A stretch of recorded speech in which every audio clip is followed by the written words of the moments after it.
but it appeared to him almost as clearly and vividly as the reality. He lived his vision as if it were real.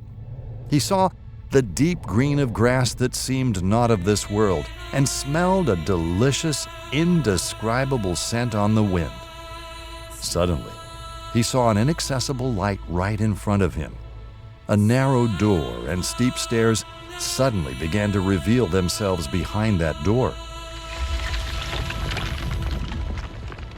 He confidently climbed up them, and at the end of his ascent, he came upon a white throne, the description of which was beyond the ability of words to describe.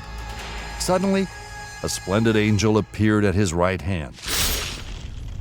At first, he was reassured by the angel's appearance, but wait a minute. That angel changed his appearance and transfigured into a fearsome fighter.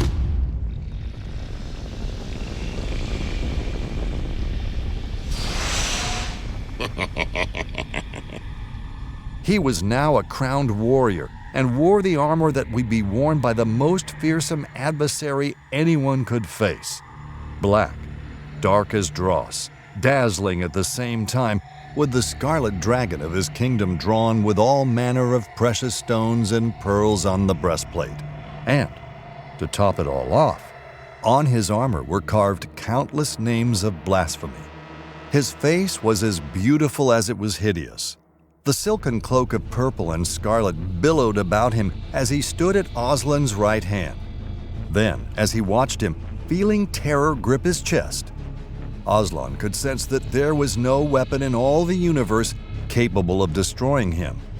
But thanks to the Prince of Yahweh's army, this was not true. In his vision, Aslan saw kings and kingdoms appear before him, but all fell and perished painfully, no matter how noble, strong, or splendid they were. All the smiles of the men who stood before him in trust died instantly and turned to weeping. Suddenly, Aslan felt as if he were transported to a Colosseum. Surrounded by dark shadows in the stands cheering this terrible being, they all had the frightening faces of dogs and beasts. Then he saw again that fearsome warrior who had been at his right hand before, but this time he was mounted on a horse as black as a moonless night. His head erect, his nostrils dilated and reddened, as if he smelled that his next victim would soon be torn to pieces. With a start, it began to march towards him in a battle signal.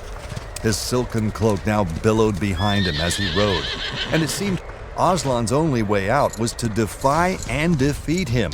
But one moment, as Aslan tried to get up for the fight, to his great sorrow and regret, he realized that he had no weapons or armor to face his opponent, save for some vile robes.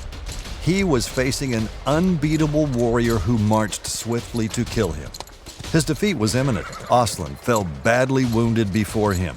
The glowing sword of doom was wielded only once, and it was more than enough to leave him face down on the ground, dying and hopeless.